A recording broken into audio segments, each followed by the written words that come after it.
Graphics भी हम लगातार यहां पर दिखा रहे हैं कि यूक्रेन में न्यूक्लियर पावर प्लांट आखिर कितने हैं।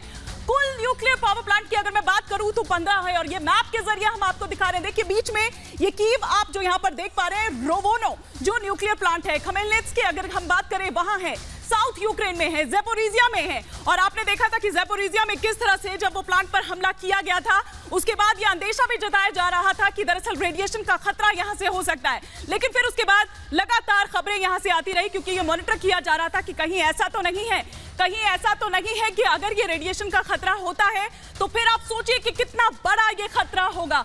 लेकिन इस बीच आप देखिए कि रूस के साथ ब्रह्मास्त्र आखिर क्या है। कैलिबर क्रूज मिसाइल की हम यहां पर बात करें, जो कि 2500 किलोमीटर तक इसकी मारक क्षमता होती है। ये हम इसकी खूबी यहां पर आपको बता रहे हैं, और ये ब्रह्मास्त्र जो यहां पर काम आ सकते हैं। तो कैलिबर क्रूज मिसाइल की ये खासियत है, रूस ने 4 क्रूज मिसाइल जो कि यूक्रेन पर अब तक इसमें से दाग दी है। चारों क्रूज मिसाइल जो है वो पनडुब्बी से छोड़ी गई है। ये दरअसल स्ट्रेटेजी है। रूस का अब तक का ये सबसे घातक हमला है जो हमने यूक्रेन पर देखा था। तो ये अब तक का सबसे घातक हमला। लगातार हम सिलसिलेवार तरीके से इस ग्राफिक्स के जरिए आपको समझाने की कोशिश कर रहे हैं कि हवा से सतह में मार करने वाला ये ब्रह्मास्त्र एक और जो रूस की तरफ से दागा गया, और इसके अलावा परमाणु हमला करने में भी ये सक्षम है, जिसका बार बार खतरा जताया जा रहा है, अंदेशा जताया जा रहा है। एयर डिफेंस सिस्टम भी फेल।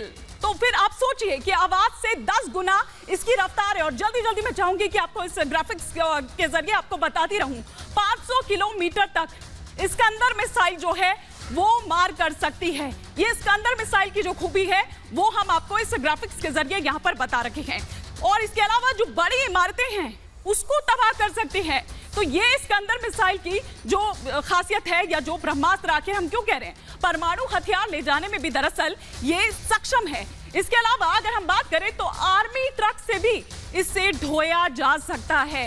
ये एक और इसकी खूबी जो है, इसको आर्मी ट्रक में भी आप ले जा सकते हैं। तो ये वो तमाम चीजें, ये वो तमाम बातें जो स्कंदर मिसाइल को लेकर है। इसके अलावा थर्मोबैरिक हथियार की अगर हम बात करें, ये एक और ब्रह्मास्त्र रूस का एक एरोसेल बम दरअसल ये होता है जो हवा से ऑक्सीजन सोख लेता है। इस पर हम अपने एक्सपर्ट्स की भी राय चाहेंगे, लेकिन इसे वैक्यूम बम के रूप में भी जाना जाता है। इस बम से मानव शरीर भाप बन जाता है। लेकिन किस तरह से इन पिछले 33 दिनों में हमने ये यूक्रेन पर वार देखा है रूस का, किस तरह से तहस नहस कर दिया है यूक्रेन को, किस तरह से उसकी शहरों की शक्लो सूरत बदल दी है, इस रिपोर्ट में देखिए।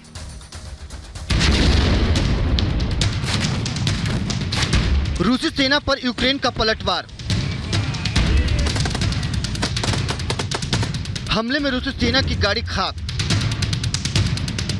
33 दिन से जारी जंग में रूसी सेना यूक्रेनी सेना पर वार कर रही है, तो यूक्रेन की आर्मी भी रूसी सैनिकों पर पलटवार करने का एक भी मौका नहीं छोड़ रही है।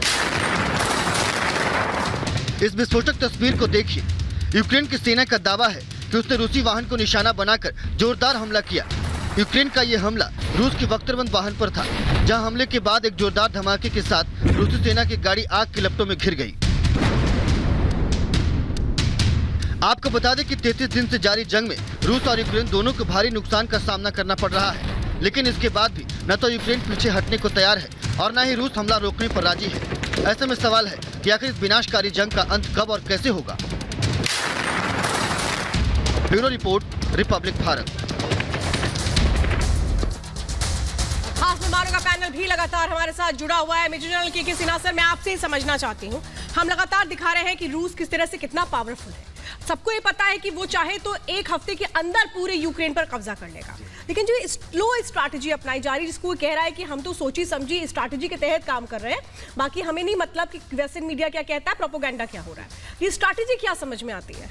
देखिए, ये स्ट्रैटेजी जो रूस ने बताया उसको स्पेशल मिलिट्री ऑपरेशंस का नाम दिया है, मगर इसको अमेरिका ने शुरू किया था। उसने कहा अबव द हॉराइजन स्ट्रैटेजी है, अबव द हॉराइजन, जिसमें कि स्टैंड ऑफ डिस्टेंस से आप फायर करते हैं। क्रूज मिसाइल कर लीजिए, आप अपने एयरफोर्स को यूज़ कर लीजिए, और मिसाइल की ज़्यादा मार है, ड्रोन्स को यूज़ कर लीजिए। ये 3 चीज़ें बड़ी तौर पे। तो अबव द हॉराइजन स्ट्रैटेजी की बात की थी अमेरिका ने, और उसको रीडिप्लॉयमेंट कर रहा था इंडो पैसिफिक में। उसके पहले जो रूस ने कर दिया, और सबसे बड़ी चीज़ है, 2 चीज़ रूस क्यों किया, इस स्ट्रैटेजिक टाइमिंग होती है, क्यों अभी किया रूस ने। उसने इसलिए किया कि उसके पास हाइपरसोनिक जो कैपेबिलिटी आप अभी दिखा रही थी हिमानी, वो बहुत बड़ी कैपेबिलिटी है, अभी किसी के पास नहीं, अदर देन रशिया के किसी के पास नहीं। जो आप कहती हैं कि क्या चीज़ है हाइपरसोनिक, हाइपरसोनिक का आपने बताया 10 गुना तेज, ये इंडिया भी वर्कआउट कर रहा है, ब्रह्मोस के ऊपर हम भी हाइपरसोनिक की काम कर रहे हैं। मगर जो ये है कि 6 सेकंड के अंदर ये लंदन के या जो पूरे इंग्लैंड के किसी भी शहर पे हो जा 6 सेकंड, और ये नैप टू अर्थ जाती है, जमीन के सतह के साथ लगती हुई। कोई रडार सिस्टम, कोई एयर डिफेंस सिस्टम इसको पकड़ नहीं सकता, जो कि अमेरिका के लिए बहुत बड़ा खतरा है। इसलिए घबराए हैं कि कहीं गलती। और उसने क्या किया, उसने ये दिखा दिया कि मेरी विल है, हम हाइपरसोनिक, जो आपने बताया ना, जितने भी उनके शिप्स हैं उसे हाइपरसोनिक फायर कर रहे हैं। और उन्होंने 4 जगह, उसने सबसे पहले रोमानियन शिप को बर्बाद किया, आपने सुना होगा, पहला हाइपरसोनिक। दूसरा हाइपरसोनिक उसने जो किया है लवलीप में किया, और उसके अलावा ऊपर में एक नॉन जगह है जहाँ, जो कि 6 किलोमीटर है, जहाँ की नाटो की ट्रेनिंग बेस थी जी। और उन्होंने 300 मारे हैं, वो वेस्टर्न मीडिया में नहीं बताया, पूरे के पूरे उसने वहां पर किया है। अभी तक उसने 4 बार ही किया है इसको यूज। मगर उसने, आपने कहा एक बहुत बड़ी बात, थर्मोबैरिक, जो थर्मोबैरिक अभी तक यूज नहीं हुआ है। Mothers are all weapon system कहते हैं, मगर ये टैक्टिकल न्यूक्लियर वेपन से नीचे होता है, नीचे होता है।